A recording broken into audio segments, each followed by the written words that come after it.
my teachers from IIT who have to take about 90% of the credit of whatever's going on, Professor Indireshan, Professor Malhotra, and so many well-wishers here.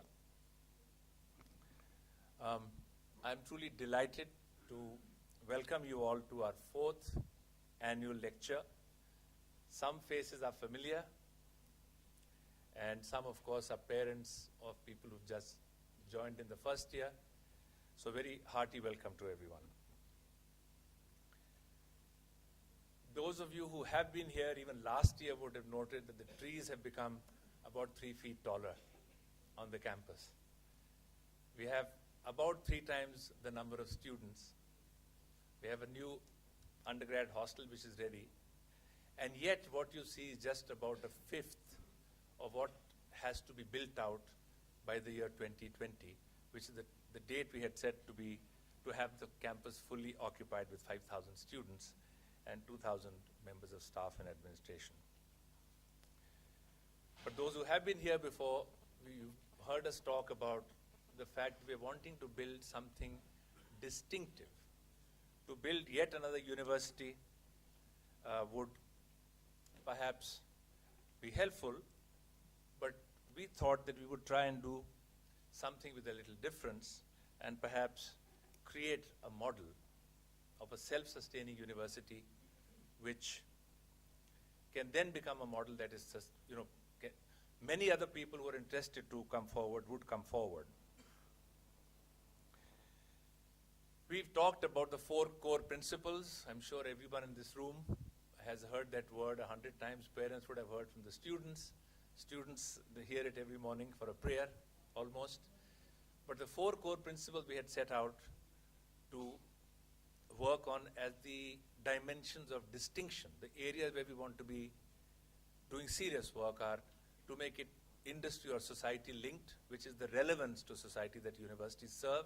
That's been questioned when people talk of employability and stuff. So industry or society linked is the core principle. We want to become a shining example of how universities should connect up with the societies they serve. The second core principle was technology-based. So education, it is a criticism against education that they may have created technologies, but educational institutions have been hesitant users of technology. And since education needs a huge scalability, so quantity as well as quality increase, it is recognized that without technology we cannot achieve that goal. But it's now becoming evident that with innovative use of technology, not just the access, but also the quality of education can be enhanced. So technology-driven is the second core principle. We're doing a lot of work, but we want to be a shining example of what higher education should be globally in the use of technology. The third core principle is research-driven. More important for India, where after the opening of the economy in 1992, consumers have choices, they want quality, and research is becoming very important. And our universities were not created in an era of competition, and therefore research never really got the sustenance it needed. So that's the third dimension. But for us, research is about curiosity. It's about reviving the curiosity that a child has when they go into class 1 of school. And in a lighter vein, educationists will say that we systematically damage that curiosity so that by the class 12, people, when a teacher asks a question in a class, you look the other side, hoping that there's no eye contact. I think we want to revive that curiosity in our students, which they have, which everyone has. And so research-driven is about searching out new problems, not just looking for solutions to old problems. That's the third core principle. And the fourth, which is what I want to spend a couple of minutes on, and where we dedicate our annual lecture to that, is seamlessness. And this is a word which at its barest minimum would mean that if I'm doing engineering, can I sit in the MBA class? Can I interact with PhDs? Can I go across to the other department? Those artificial divide that the world has created. That is at its minimum. But then it goes into looking at the boundaries that we live in, the physical boundaries, the community around us. It looks at all the divides that society has created. in its journey of development over the many centuries for systematic reasons, but those divides have been created, and the divides are enormous. There are social, there are economic, there are all kinds of divides. So seamlessness to us actually is a pursuit of ways by which those divides can be removed and dissolved. And in fact, I've said this before, but when we pleaded to Dr. Karan Singh to become a founding chancellor, and he at that time told me he was giving up that role in many universities, but when we talked about seamlessness, he responded emotionally and said, for this purpose, I would definitely like to spend some time. And so we feel very privileged, very lucky that he chose to be our founding chancellor. And the tradition of the annual lecture was in that spirit, to say that we have to get educated and we have to change our mindset on this subject. And according to me, there's no better person, living person today, who understands the whole idea of seamlessness, whether as head of the interfaith movement or a member of the Club of Rome decades ago, which was first talking about the link between industry and ecology. And all of us know of his wisdom in this domain. So this core principle of seamlessness informs us and reminds us of this responsibility every year. And so this year I wanted to just talk about one event which was a very pleasant surprise for us along the lines of seamlessness, which was that the university got declared early this year as the greenest university in India. And it was a surprise. It was a surprise because we think it is premature. We just built, as I said, less than 1/4 of our campus.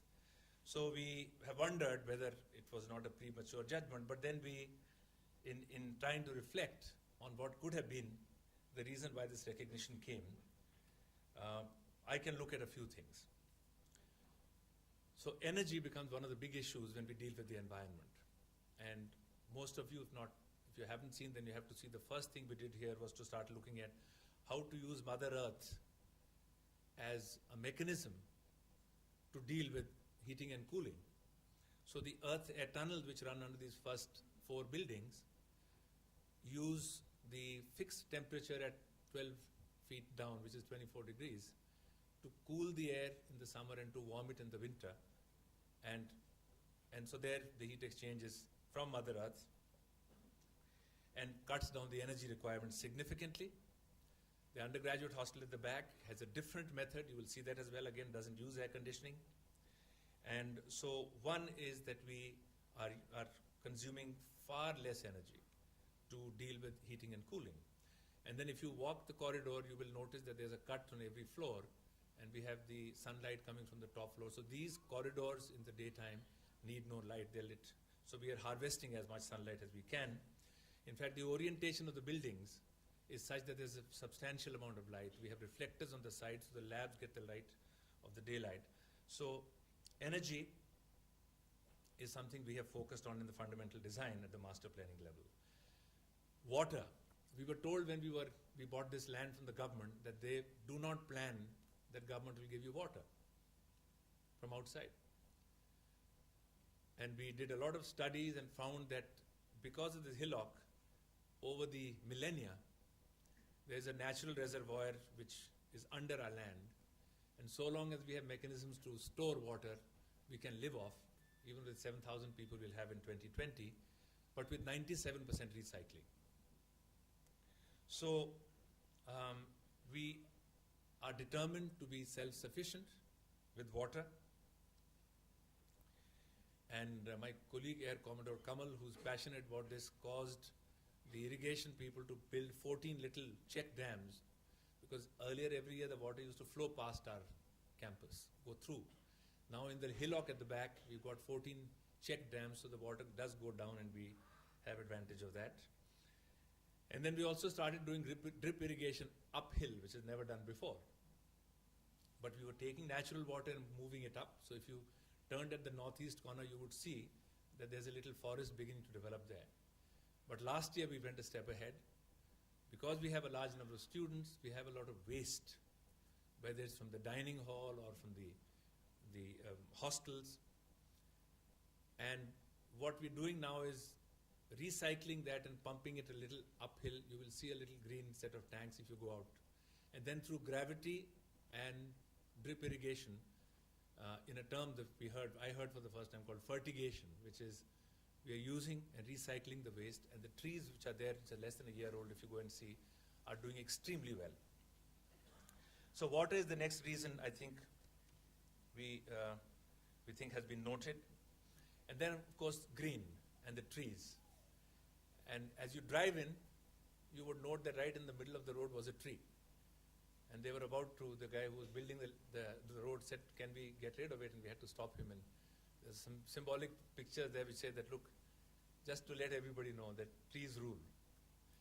Now the second undergrad hostel we are building, there's an old tree. And we struggled along with the architects to figure out how to build the hostel, keeping that tree intact. It's taken us a lot of effort, but I think it's just to indicate very clearly the importance we attach to nature.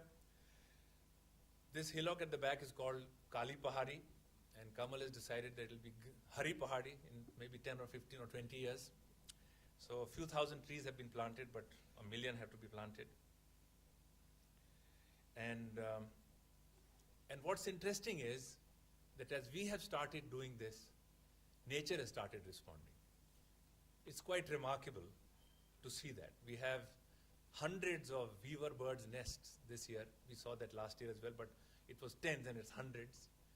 And we've started seeing now, last month a porcupine was found for the first time in the hillock.